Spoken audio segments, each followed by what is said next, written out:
Global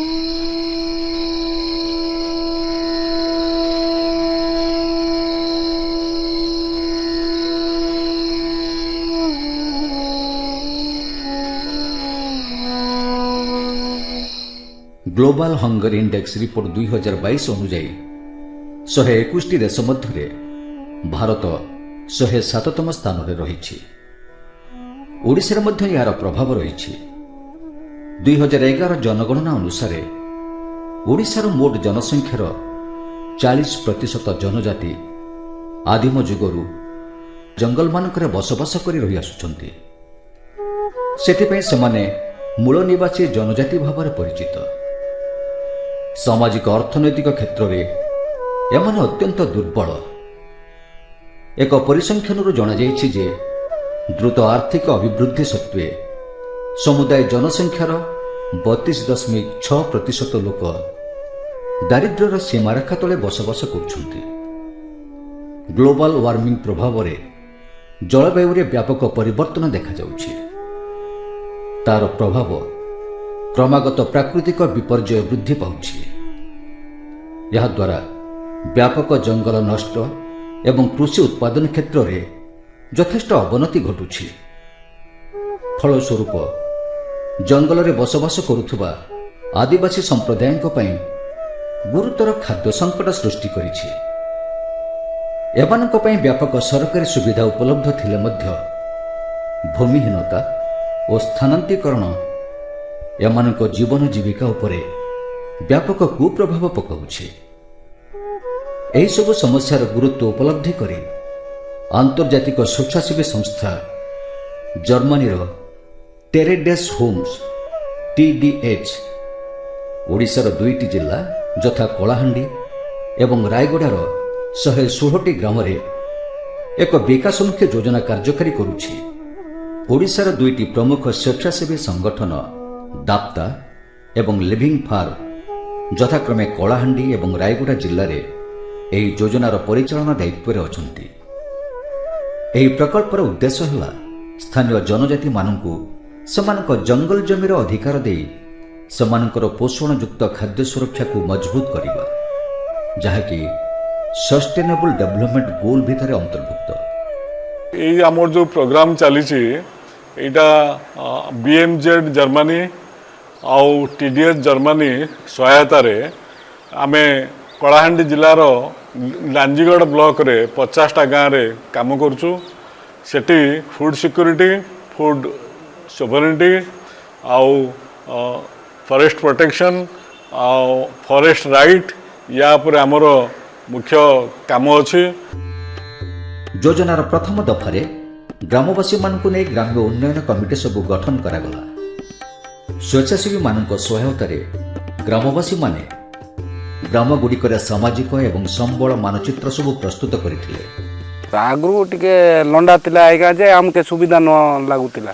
एटा हमर केनटा तास जमी करबा केनटा बिल जमी करबा बोली कर आइगा कोनटा कोन चाष हेबो आइगा ई बिल रे दान हेबो ई पदारे मांडिया हेबो कुसला हेबो ई कांदुलो हेबो बिरी हेबो सब हेबो।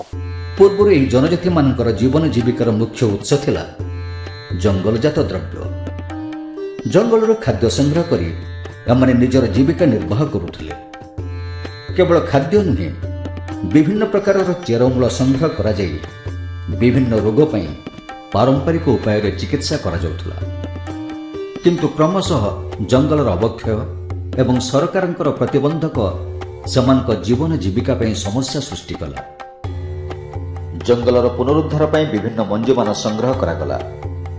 माटी रे गोबर मिसाई एक मिश्रण प्रस्तुत करागला। एई मिश्रण को गोल गोल गोला करी ता भितरे मंजी को पुरे सीड बॉल सब प्रस्तुत करागला। एई सीड बॉल को जंगल रे थिबा खाली स्थान मानकरे फिंगी दिया जाई जंगलर पुनरुद्धार करबा पे उद्यम करागला। तू कंदा करडी साग सेमती आनिकी पाउतिलु सर। धीरे धीरे जंगल कमी गला। आमे चेष्टा कलु जेमिति जंगलटा बढु। आमे ग्रुप पटन कलु माटी आ गोबर सीट बल तैयार करू। वर्षा पूर्व ताकू जंगल रु पिंग देलु सर। बल गच होईची आरु जंगल धीरे धीरे बढ़ुची। हमरो फॉरेस्ट डिपार्टमेंट रे गोटे थाई जे डिस्ट्रीब्यूशन रे केमती चारा सबु जंगल रे सबु गाँ प्रति जन जन करी आमे गछ लगाइबा चेष्टा करिथाउ आ सहीटी लिविंग फार्म आसिकी आम सहीटी सहयोग करी आमरू चारा नहीं कि तांके प्रत्येक गाँ गाँ बुली गछर जंगल वृद्धि करिवारे आमर साहाय्य करिसंती। पूर्वरु आम देशर जलवायु को भित्ति करी आमर स्वदेशी बिहन सबु व्यवहार करा जाउथला, किंतु क्रमशः चाषी माने हाइब्रिड बिहन गुड़ी को आपणे नेथिले। एही चाष व्ययबहुल एवं धीरे धीरे माटीर उर्वरता नष्ट हो गला। परिवेश उपरे मध्य यार कुप्रभाव पड़िला। फलतः क्रमागत भाव में खर्च बढ़िबा सहित कृषिभित्तिक उत्पादन कमी कमी आसिला। याद्वारा जैव विविधता नष्ट हेबार लागिला। आम जलवायु संगरे परिचित स्वदेशी बिहनर पुनरुद्धार करा जाई सेगुड़िक सीड बैंक माध्यम संचय करागला। सेही बिहन को नहीं चाषी माने चाष करी अधिक उत्पादन करने सहित पुनश्च सेही चाषरू बिहन संग्रह करी बिहन बैंक रे गच्छित कले। यह जैव विविधता रक्षा करिबारे सहायक हैला। आगरो नहीं करूतिलु सार, आगरो बाजार आणुतिलु सार, एटा नहीं हेउतिला। एबे निजे आमे चाषबास करूछु। ए बिहन आमे पैसा खर्च हेबार नाही। हो आगरो पैसा खर्च हेउतिला, बोल हेबार नाही। ग्रामवासी मानक रासायनिक सार एवं कीटनाशक परिवर्ते जैविक खत एवं कीटनाशक व्यवहार करने पई परामर्श दियागला। अति सहज आउ मागणारे मिलुथुबा स्थानीय संबल को उपयोग करी जैविक खत एवं कीटनाशक तैयारी करने पई तालीम दियागला। चाषी माने जैविक उपाय खत एवं कीटनाशक सब तैयारी करी ताकू फसल रे प्रयोग कले। फलस्वरूप उत्पादन बढ़िबा सहित परिवेश को मध्य संतुलित करा जाई परिला। लाउ, भेंडी, तापरे जनी, काकड़ी, टमाटर, बैंगन निजे करी कर खाऊची सार। गोबर खत देउची सार, गोबर खत करूछु सार। बाजार खत नहीं देबार। ग्रामवासी मानक पोषण युक्त खाद्य देवा पई न्यूट्रिशनल गार्डन रो परिकल्पना करा जाई ताकू कार्यकारी करागला। एगुड़िकर व्यवहार पर नष्ट हो जाउथुवा पानी को जलसेचन पई व्यवहार करागला। फलतः ग्रामवासी माने पोषण युक्त खाद्य पाई पारिले।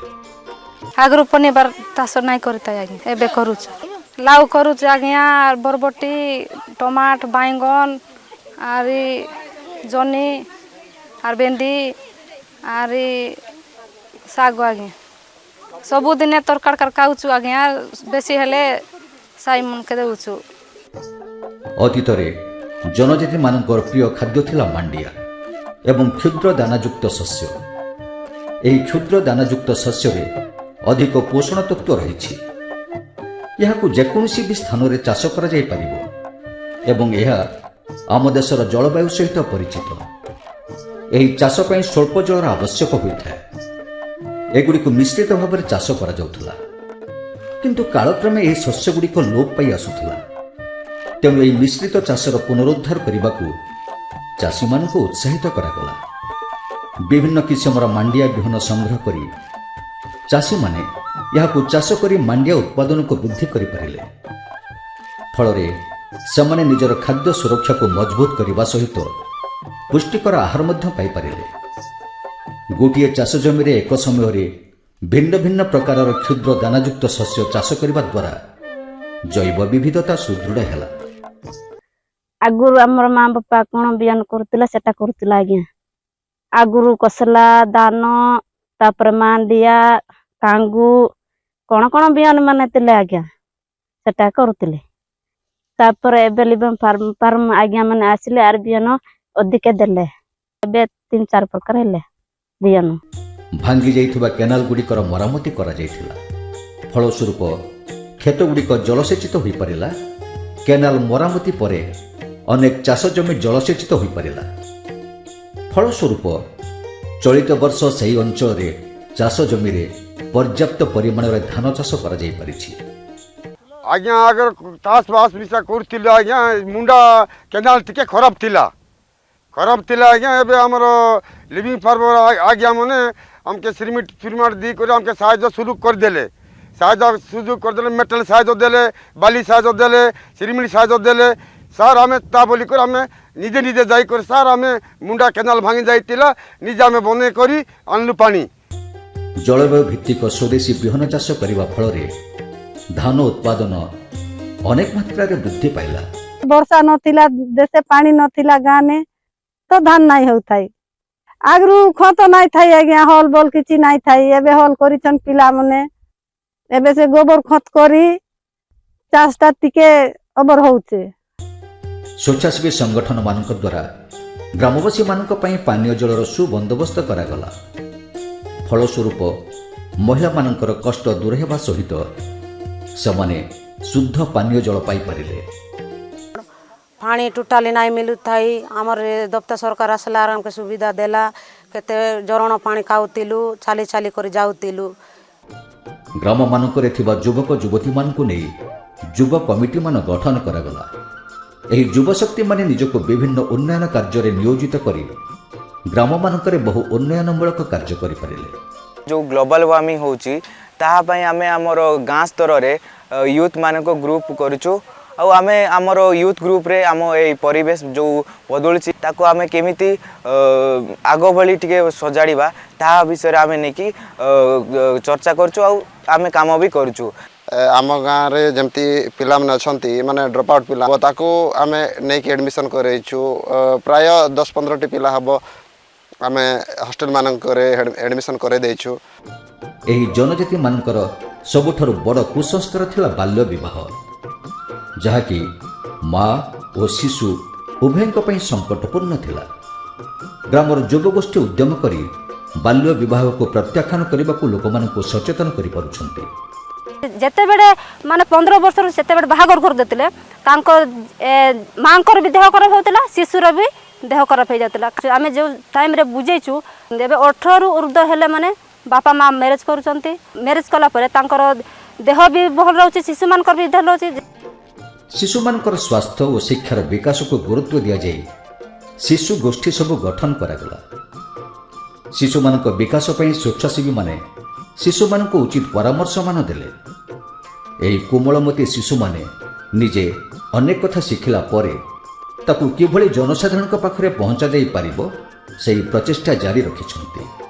ଡାକ୍ତର ସଂସ୍ଥାରେ ସବୁ ପରିଷ୍କାର ପରିଚ୍ଛନ୍ନ ରହିବାକୁ କୁହାଯାଉଛି। ଗାଁ ସଫେଇ କରିଯାଉଛି। ଚପଲ ପିନ୍ଧିକି ଜାଳା ଯିବାକୁ ପଡ଼ୁଛି। ଖାଇବା ଆଗରୁ ସାବୁନରେ ହାତ ଧୋଇବାକୁ ପଡ଼ୁ। ଏଇଟା ଆମେ ଶିଖୁଛୁ, ଆମେ ଗାଁ ଲୋକକୁ ସବୁ ଶିଖେଇ ଦେଉଛୁ। ଏହି ଯୋଜନାର ଅନ୍ୟ ଏକ ସଫଳ କାର୍ଯ୍ୟକ୍ରମ ହେଲା ସ୍କୁଲ ନଥିବା ଗ୍ରାମଗୁଡ଼ିକରେ ଲର୍ଣ୍ଣିଂ ସେଣ୍ଟର ସ୍ଥାପନା। एठू हेब स्कूल 3 किलोमीटर तो जीवा लगी असुविधा होता से एटी लर्निंग सेंटर गोटे खोला है। तो एटी सार मैंने आसिकी मत पढ़ाई कहले। शिशुमानक विकास ପାଇଁ ଏହି ଦୁଇ ସଂଗଠନ ଅଙ୍ଗନବାଡ଼ି କର୍ମୀମାନଙ୍କ ସହିତ ମିଶି ବିଭିନ୍ନ କାର୍ଯ୍ୟକ୍ରମକୁ ସଫଳ ରୂପ ଦେବାରେ ଉଦ୍ୟମମାନ କରୁଛନ୍ତି। ଦାତା ସଂସ୍ଥା ସାଙ୍ଗରେ ମିଶି ଆମେ କାମ କରୁଛୁ। ଆଉ ଓଜନ ୱେଟ୍ ହାଇଟ୍ ନେଉଛୁ, ଗାଁ ସଫେଇ କରୁଛୁ, ଶିଶୁ ବୈଠକ କରାଯାଉଛି, ଆଉ ଯେଉଁ ହାତ ଧୁଆ ସେଇଟା କରାଯାଉଛି। ଯେଉଁ ସବୁ ଅଞ୍ଚଳମାନଙ୍କରେ ଅଙ୍ଗନବାଡ଼ି କେନ୍ଦ୍ର ନାହିଁ ସେହି ଗ୍ରାମଗୁଡ଼ିକରେ ସରକାରଙ୍କ ପଡ଼ା ପୁଷ୍ଟି ଯୋଜନାକୁ କାର୍ଯ୍ୟକାରୀ କରାଉଛନ୍ତି। ଆମର ଲିଭିଂ ଫାର୍ମ ଏବଂ ICDS ଉଭୟ ମିଳିତ ଭାବେ କାର୍ଯ୍ୟକାରିତା ହେଉଛି। लिविंग फार्म ऑर्गेनाइजेशन तरफरु आमर कर्मीମାନଙ୍କୁ कैपेसिटी बिल्डिंग उपरे जो दिया जाइथिला जो ट्रेनिंग ताहा ग्राम रे प्रत्येक केन्द्र रे एवं पड़ापुष्ट रे सफलतार रूपायन भावे ठिया होइछि। समाज गठन रे उभय पुरुष एवं महिला मानकर भूमिका समान, तेणु लिंगगत भेदभाव दूर करने पाई विभिन्न तालीम शिविर सब आयोजन करा जाई सचेतनता सृष्टि पाई उद्यम जारी रही। माँ मानकु से मानकु घरे रे रखिदेवा द्वारा से माने घर कोण रे रही तांकर जो अभिवृद्धि हेबा कथा ताहा हेई पारिने। सेइथिपई समाज निर्माण रे महिला मानकु मध्य सेई सुजोग दिया देबा कथा। योजनार अन्य एक पदक्षेप है वृक्षरोपण। विभिन्न अव्यवहृत पड़िया जमी गुड़िक वृक्षरोपण करा तार जत्न निया जाउछि। आमर बापा बेले ताहेले भी गछ तिला से मने आमके जहाँ से फल मूल आनिकर भी आमके कहूला जहाँ भी तो से आमर बापा मैंने मरीगले गज भी जहाँ भी मरीगले गज देखु जे गच नाई ना एरिया को केन्ता कले केन्ता हेब बोली आम आज्ञा ଏ ଗଛଟା ଆମେ ଲଗେଇ ଦେଖିଛୁ।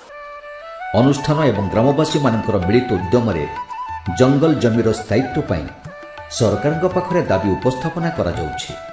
ଆମର 6ଟା ଗ୍ରାମ ପଞ୍ଚାୟତ ଆଉ 66ଟା ଗାଁରେ লিভিং ফার্ম তরফରୁ বিভিন্ন জীবন জীবিকা କାର୍ଯ୍ୟକ୍ରମ ଚାଲୁଛି, ଯେଉଁଥିରେ ଅଧିକା ଗୁରୁତ୍ୱ ଦିଆହେଉଛି ଯେ ଆମର ଯେଉଁ ଆଦିବାସୀ ଭାଇ ଭଉଣୀମାନେ ଅଛନ୍ତି ସେମାନଙ୍କର ଆୟ ବଢ଼ିବ। ବିଭିନ୍ନ ସମୟରେ ଜନଜାତିମାନଙ୍କ ଜଙ୍ଗଲ ଖାଦ୍ୟଗୁଡ଼ିକୁ ନେଇ ଫୁଡ୍ ଫେଷ୍ଟିଭାଲର ଆୟୋଜନ କରାଯାଉଛି। ଆମେ ଜଙ୍ଗଲ ଛାଡ଼ିବୁ ନାହିଁ, ଜଙ୍ଗଲ ଚାଲିଲେ କେମିତି ହେବୁ, ସେଠି ସବୁ ପ୍ରକାର ଅଛି, ସବୁ ଜିନିଷ ଅଛି। ଡଙ୍ଗର ଜମି ପାଟା ଟିକେ ମିଲୁ ବୋଲି ଲେଖିକରି ଦେଉଛୁ ଆମେ, ସେଟା ପାଇଁ ମିଟିଂ ମାସକୁ ମାସ ବୁଲୁଛୁ। ଡଙ୍ଗର ଛାଡ଼ିବୁ ନାହିଁ ବୋଲି, ଡଙ୍ଗର ପାଟାଲେ ମିଲୁ ବୋଲି ଲିଭିଂ ଫାର୍ମ ବୁଲିଛୁ ଆମେ। ଲୋକମାନଙ୍କର କେମିତି ସେମାନଙ୍କର ଖାଦ୍ୟ ସୁରକ୍ଷା ନିଶ୍ଚିତ ହେବ ଏବଂ କେମିତି ସେମାନଙ୍କର ଜୀବନ ଜୀବିକାର ସୁରକ୍ଷା ହୋଇପାରିବ ତାକୁ ନେଇକରି ଲୋକମାନଙ୍କ ସହିତ ମିଶିକି କାମ କରୁଛୁ। ଜଙ୍ଗଲ ଜମି ଯେଉଁଟା ଲୋକମାନଙ୍କର ଅଧିକାର, କିନ୍ତୁ ଆଜି ଯାଏ ସେମାନଙ୍କ ପାଖରେ ତାହାର ପଟା ନଥିଲା। ଜଙ୍ଗଲ ଅଧିକାର ଆଇନ ବ୍ୟବହାର କରି ଲୋକମାନେ ଜଙ୍ଗଲ ଜମି ଉପରେ ଅଧିକାରକୁ ହାସଲ କରୁଛନ୍ତି ଏବଂ ଜଙ୍ଗଲର କେମିତି ଦୀର୍ଘକାଳୀନ ଭିତରେ ପରିଚାଳନା ହୋଇପାରିବ, ଜଙ୍ଗଲରୁ କେମିତି ସେମାନେ ଅଧିକ ଖାଦ୍ୟ ପାଇପାରିବେ, ଜଙ୍ଗଲରୁ କେମିତି ସେମାନେ ରୋଜଗାର ପାଇପାରିବେ ତାକୁ ନେଇକରି ଖୁବ୍ ସୁଚାରୁ ରୂପେ କାମ କରୁଛନ୍ତି। ଏହି କାର୍ଯ୍ୟକ୍ରମର ସମୟସୀମା 5 ବର୍ଷ। ବିଗତ 2 ବର୍ଷରେ କାର୍ଯ୍ୟକ୍ରମର ଅନେକ ସଫଳତା ମିଳିଛି। ଧୀରେ ଧୀରେ କ୍ଷୁଧା ଅନେକ ମାତ୍ରାରେ ଦୂରେଇ ଯିବା ସହିତ ଖାଦ୍ୟ ସମସ୍ୟାର ପରିସମାପ୍ତି ଘଟିଛି।